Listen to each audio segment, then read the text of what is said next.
Солтүстік қазақстандықтарды мазалайтын әлеуметтік мәселелердің бірі ауыз су. Әсіресе елді мекен тұрғындары таза суға зәру.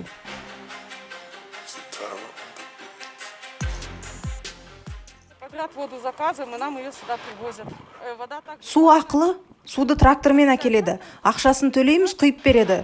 Су таусылған кезде біз қайтадан тапсырыс береміз. Ал тапсырыс келемін дегенше қарды ерітіп ішеміз.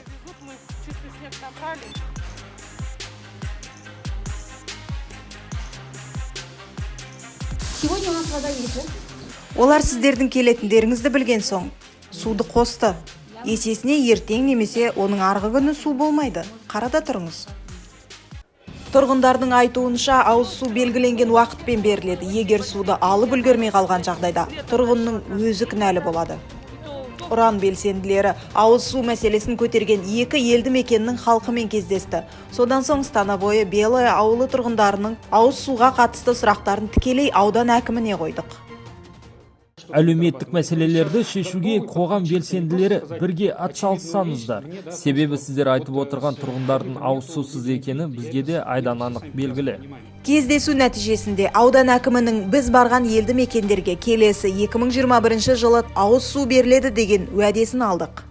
И вот опять же по поручению с Облыс әкімінің тапсырысына сәйкес Покровка Белое ауылдарына су құбырын тартуға қатысты жобалық сметалық құжаттарды әзірлеуді өткен жылы қолға алдық. Биыл құжаттаманы әзірлеп аяқтадық.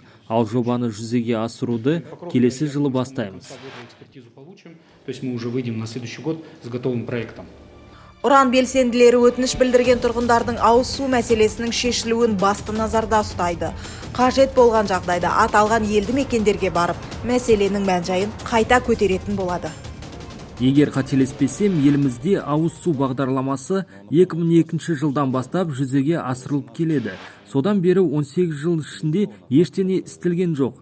Істелінген жағдайын өзінде жеткіліксіз, кәсіби түрде емес. Яғни тиісті қаржы бөлінеді, бірақ жергілікті жердегі адамдар жұмыс істемейді.